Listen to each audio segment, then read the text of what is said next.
এইবাৰ আমি ৰাইজৰ অসমৰ জনসাধাৰণৰ পৰা যেনেদৰে সমৰ্থন আমি লাভ কৰিছোঁ তাৰ বাবে আমি সকলোৱে আজি আমাৰ বৈঠকত অসমৰ জনসাধাৰণক আমি কৃতজ্ঞতা জ্ঞাপন কৰিছোঁ।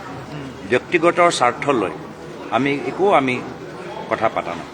আমি আজি কথা পাতিছোঁ যে অসমৰ ৰাইজ আজি নিজৰ বাক স্বাধীনতা ঘূৰাই আনিবলৈ বিচাৰে। অসমৰ ৰাইজ নিজৰ সভ্যতা, নিজৰ সৰলতা, নিজৰ স্পষ্টবাদী যে কণ্ঠ আজি মুকলিকৈ তেওঁলোকে ক'বলৈ বিচাৰে। অসমৰ মুখ্যমন্ত্ৰী হিমন্ত বিশ্ব শৰ্মা ডাঙৰীয়া যিদৰে তেওঁলোকৰ অপশাসন, ভ্ৰষ্টাচাৰী তেওঁলোকৰ কাৰ্যকাল সকলোৱে দেখা পাইছে। তাৰ পৰা আমি এটা বিকল্প হিচাপে আমি ওলাই আহিছোঁ। ৰাইজে আমাক বিকল্প হিচাপে প্ৰচাৰৰ সময়ত গ্ৰহণ কৰিছে আৰু সেই আস্থালৈ আমি আগবাঢ়ি যাব লাগে। সেই বহল দৃষ্টিৰ ওপৰতহে আজি আমি আলোচনা কৰিছোঁ। মানে বহুতে কৈছে যে য'ত জটিল হ'ব লাগিছিল, য'ত আমাৰ বাবে জিকিবলৈ জটিল হ'ব লাগিছিল, য'ত আগৰ নিৰ্বাচনৰ ফলাফল দেখিলে বিৰোধী দলৰ প্ৰাৰ্থীসকলৰ বাবে জিকাটো জটিল হ'ব লাগিছিল, আজি সেইখিনিও সমষ্টি আজি ফাইটত আহি গৈছে। তো যদি আমি আমাৰ আটাইতকৈ য'ত আমাৰ কষ্ট হ'বলগীয়া সমষ্টি যদি ভাললৈ আহি গৈছে, তো যিকেইটা ভাল তাত কি হৈছে আপোনালোকে গম পাই গৈছে।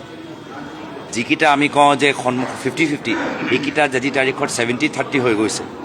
কিন্তু আমি সজাগ সতৰ্ক হোৱাটো উচিত। আমাৰ সন্মুখতো দেখিছেই কিমানবাৰ তেওঁ বাংলাদেশ গৈছে, কাকো আজিলৈকে কোৱা নাই। তেওঁলোকৰ পৰিয়ালৰ মানুহগৰাকীয়ে কিমানবাৰ ডুবাই লৈ গৈছে, আমাক আজি জন্ম নাই। আমি এতিয়াহে গম পাইছোঁ পৱন খেৰাৰ পিছত যে কিমানবাৰ তেওঁ ডুবাই গৈ থাকে, ডুবাই যোৱাটো কিমান ভাল পায়। এইখিনি কথা তেওঁ লুকাই ৰাখিছে, পিছত গৈ এইখিনি কথা ফাদিল হ'ব।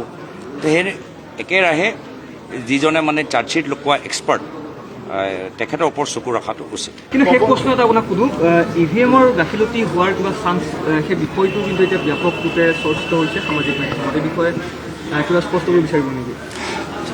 এইটো তেওঁলোকে যিকোনো পৰ্যায়লৈকে যাব পাৰে আৰু আমিও প্ৰত্যেক বিষয়ৰ ওপৰত কেনেদৰে সতৰ্ক হ'ব লাগে আমি তাৰ ওপৰতো আমি গুৰুত্ব সহকাৰে প্ৰতিটো কথাৰ ওপৰত আমি জোৰ দিছোঁ, গুৰুত্ব দিছোঁ।